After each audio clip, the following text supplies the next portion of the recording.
अस्सलाम वालेकुम beautiful people, आपके अपने चैनल यूट्यूब इंस्टीट्यूट में आपका स्वागत है। सो स्टूडेंट, मैं से पहले वाले वीडियो में आपको यूनिट 3 तक जो है इम्पोर्टेंट क्वेश्चन इकोनॉमिक्स का दे दी थी, उसके साथ आपका सॉल्यूशन भी दी थी। तो मैं जैसे सॉल्यूशन के साथ बनाती हूँ तो बहुत बड़ा वीडियो हो जाता है, इसलिए मैं इस वीडियो में सिर्फ क्वेश्चन जो है वो आप लोग को दे रही हूँ और इसका जो आंसर है वो मैं लिंक में पीडीएफ बना के अपलोड कर दी हूँ। तो आप पहले क्वेश्चन यहाँ देख लीजिए और लिंक में इसका सारे क्वेश्चन का आंसर जो है वो मैं पीडीएफ में लिंक में आपको दे दी हूँ, तो आप वहां से इसका आंसर लीजिएगा, ठीक है। तो हम लोग अब पहला माइक्रो इकोनॉमिक्स का यूनिट 3 तक जो है हम लोग उसका सारा क्वेश्चन मैं बता दी थी। तो आई होप आपने अभी तक तैयारी कर ली होगी, उसको अच्छे से तरीके से पढ़ लिए होंगे। तो चलिए हमने यूनिट 4 का जो फॉर्म ऑफ मार्केट है उसका क्वेश्चन कुछ देख लेते हैं। तो इस यूनिट 4 में फॉर्म ऑफ मार्केट में सिर्फ आप 4 क्वेश्चन पढ़ के जाइएगा, उससे ज्यादा क्वेश्चन पढ़ने की जरूरत नहीं है आपको। तो देखिए, सबसे पहला क्वेश्चन पढ़ना है आपको व्हाट इज मार्केट, इसका आंसर मैं पीडीएफ में अपलोड कर दी हूँ। और दूसरा क्वेश्चन पढ़ना है what do you mean bye perfect competition, keep their importance features. अच्छा, क्वेश्चन में जैसे फीचर्स, ऑब्जेक्टिव्स, इम्पोर्टेंस ये सब बोलता है ना, तो मतलब एक ही बात है। फीचर्स जो मैं फीचर्स लिखाई हूँ, अगर मान लीजिए क्वेश्चन बोला कि परफेक्ट कंपटीशन का इम्पोर्टेंस बताइए, ऑब्जेक्टिव बताइए, तो मतलब सेम है। फीचर, ऑब्जेक्टिव, कैरेक्टरिस्टिक्स, ये सब का मीनिंग जो है वो सब सेम है, ठीक है। तो तीसरा क्वेश्चन हो गया हम लोग का what do you mean bye monopoly, write down it's important features. And fourth question what is monopolistic and oligopoly and there important features, ठीक है। तो what is perfect competition, what is imperfect competition, ये भी पूछ सकता है। तो question में जैसे what is perfect competition market है, ये इम्परफेक्ट कंपटीशन जो है 3 कैटेगरी में बांटा गया है, मोनोपोली, मोनोपोलिस्टिक एंड ये ओलिगोपोली, ठीक है। ये तीनों मतलब इम्परफेक्ट मार्केट है। डिफरेंट डिफरेंशिएट करने बोल दिया तो परफेक्ट और इन तीनों में से किसी एक का दे दीजिएगा, तो ये डिफरेंशिएट बिटवीन हो जाएगा। मगर अगर इंडिविजुअली पूछिएगा तो आपको इंडिविजुअली जो है सबको लिखना पड़ेगा। मैं सबका आंसर जो वो पीडीएफ में अपलोड करती हूँ। तो चलिए यूनिट 5 में हम लोग देख लेते हैं। देखिए, यूनिट 5 में मार्केट इक्विलिब्रियम, इसमें बोल रहा है what do you mean by market equilibrium, 100% perfect competition, how price is determined under perfect competition, and what do you mean by market equilibrium under monopoly and monopolistic competition और price determined under imperfect competition. तो ये imperfect है, ये perfect है, ठीक है। दोनों का आंसर आपको पीडीएफ में मिल जाएगा। तो चलिए यूनिट 6 में देख लेते हैं हम लोग।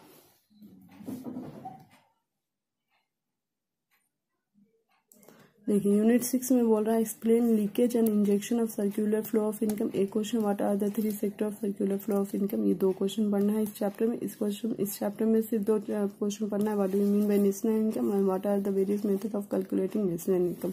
उसके बाद मनी एंड बैंकिंग आता है एक चैप्टर, तो उसमें आपको what is money and banking, ये बहुत इंपॉर्टेंट चैप्टर है। एग्रीगेट डिमांड एंड सप्लाई, ये भी बहुत इंपॉर्टेंट क्वेश्चन है। तो आप इसका जो क्वेश्चन मैं बताई हूँ आंसर के साथ दे दी हूँ, तो आप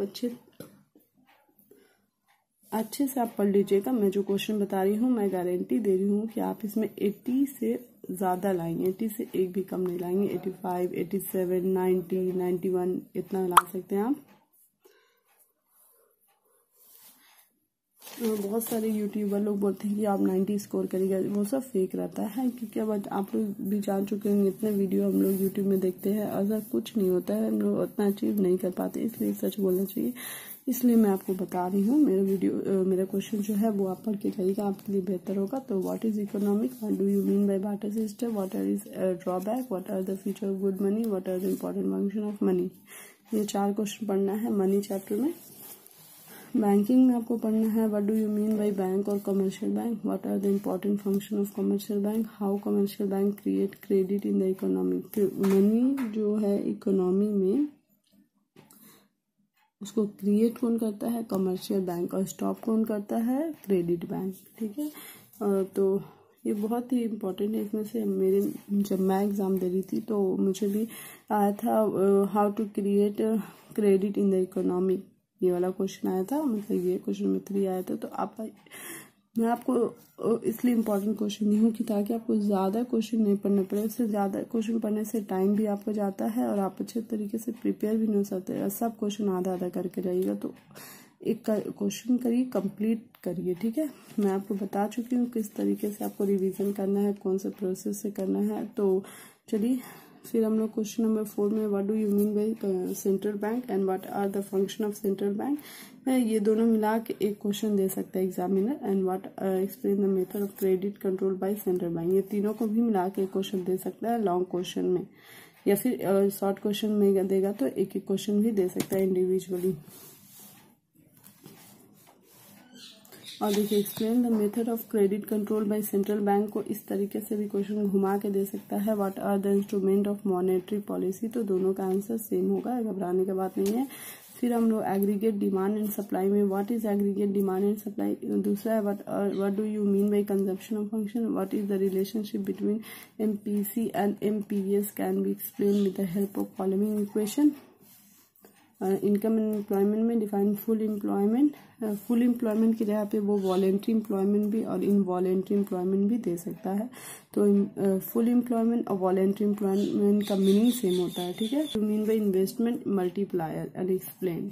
उसके बाद हम लोग problem and deficient and excess demand जो चैप्टर है उसका question 1, define explain deficient demand and what are the causes of deficient demand, what is excess demand और inflationary gap, what are the causes of excess demand, ठीक है। excess demand और inflationary gap दोनों का मतलब एक ही होता है। फिर फॉरेन एक्सचेंज रेट में आप सिर्फ एक क्वेश्चन पढ़ लीजिए, what is foreign exchange rate. फिर बैलेंस ऑफ पेमेंट में पढ़ लीजिए एक question, what do you mean by balance of trade and balance of payment. फिर government budget in the economy, ये चैप्टर में आप what do you mean by budget, explain the objective of the government budget, explain the types of budget, कितना तरह का budget होता है, कितना तरह का टैक्सेस और एक्सपेंडिचर्स होते हैं, ये आपको पढ़ लेना है क्योंकि ये शॉर्ट क्वेश्चन में भी आ सकता है। तो मैं यहाँ पे जितना भी तक बताई हूँ वो सारा मैं लॉन्ग क्वेश्चन आप लोग को बताई हूँ, तो मैं शॉर्ट क्वेश्चन भी आता है, तो इसलिए शॉर्ट क्वेश्चन में आप इतना पढ़ लीजिएगा। और जो मैं लॉन्ग क्वेश्चन बताई हूँ उसमें से बहुत सारे क्वेश्चन जो है वो शॉर्ट क्वेश्चन में भी पूछा जाता है। जैसे शॉर्ट क्वेश्चन में पूछ लेगा आपसे कि व्हाट इज कमर्शियल बैंक, तो आप उसको लिख सकते हैं ना, व्हाट इज कमर्शियल, उसका फीचर्स, का काउजेस, का क्रेडिट कंट्रोल, ये सब मत लिखिएगा, बस एक पेज का जो है व्हाट इज कमर्शियल बैंक वो आप डिफाइन कर सकते हैं। तो मैं ऐसा सारा क्वेश्चन को इस तरीके से प्रिपेयर किया कि आप long question, short question, very short question and true false जो भी आएगा वो सारा आप एक ही क्वेश्चन को पढ़िएगा, तो आप वो सारे क्वेश्चन को अटेम्प्ट जो है कर पाएगा।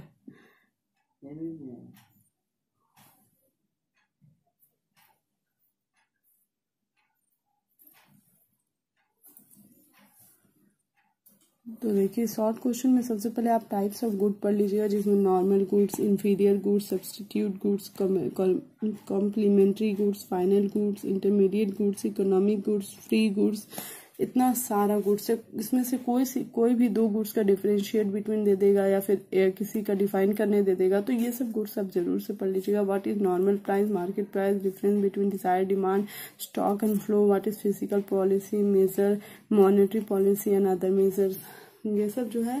और जो इससे पहले मैं वीडियो बनाई उसमें भी कुछ शॉर्ट क्वेश्चन जो है वो मैं दी हूँ आप लोगों को। तो ये शॉर्ट क्वेश्चन हो गया, आपका लॉन्ग क्वेश्चन हो गया। तो बस स्टूडेंट आपको मैं जो क्वेश्चन दी हूँ, लॉन्ग क्वेश्चन, शॉर्ट क्वेश्चन, इसमें सारा चीज कवर अप हो जाएगा आपका। साइंस, कॉमर्स सबके लिए है, आर्ट्स के लिए भी है, क्योंकि ये इकोनॉमिक्स एक ऐसा सब्जेक्ट है जो कि तीनों में आता है, साइंस, कॉमर्स, आर्ट्स सब में आता है। आई होप आप लोग मेरे बताए हुए क्वेश्चन को तैयारी करके जाएंगे और अपने एग्जाम में आप अपना 100% देंगे।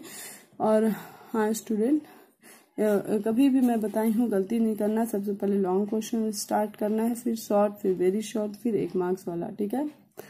आप हाँ एक और बात बता दे रही हूँ, आप लोग को रेट करके लिखिए कि जो एग्जामिनर है वो आपको, एग्जामिनर लोग क्या करता है, फर्स्ट का पहला पेज देखता है, उससे इम्प्रेशन देखता है, अच्छा हाँ बच्चे को आता है कि नहीं, उसके बाद वो मार्क्स देता है। अगर आपका फर्स्ट ही पेज खराब रहेगा तो आपका इम्प्रेशन जो गलत है, आप भले ही कितना सही आंसर लिखे मगर वो इम्प्रेशन जो होता है टीचर की नज़र में वो गलत पड़ जाता है।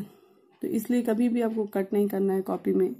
गलत होता है तो उसको, जो गलत तो करना नहीं है, मेन बात, बाई चांस गलत होता है तो उसको आप हल्का सा 1 लाइन का से कट करिएगा, ज़्यादा नहीं, एकदम बड़ा ऐसे क्रॉस, जिगजैग इस टाइप से नहीं करना है, ठीक है। और हाँ, हर हेडिंग को इतना क्लियरली लिखिए, जैसे आप लिख रहे हैं डिफाइन करना आपको, तो जो फर्स्ट टॉपिक है उसको आप बोल्ड लेटर में लिखिए, ब्लैक पेन से लिखिए, फिर जो आंसर है वो आप ब्लू पेन से लिखिए। इस तरीके से कॉपी सुंदर लगता है। और जहाँ पे आंसर खत्म होता है वहां से आप एक ब्लैक पेन से एक लाइन ये कर दीजिए, लाइन खींच दीजिए कि एग्जामिनर को पता चला अच्छा यहाँ पे क्वेश्चन जो है वो एंड हो गया है। ठीक है, और कॉपी को नीट एंड क्लीन रखिए। और एग्जाम से 2 घंटे पहले आपको नहीं रिवीजन करना है, ये बात माइंड में रखिए, क्योंकि आप सारा चीज़ भूलेंगे, बहुत प्रेशर होता है। Student, all the best for your exam. मैं अगले वीडियो में आप लोग के अकाउंट्स का कुछ क्वेश्चन जो है वो इम्पोर्टेंट क्वेश्चन दे दूंगी। चलिए, तब तक के लिए बाय बाय।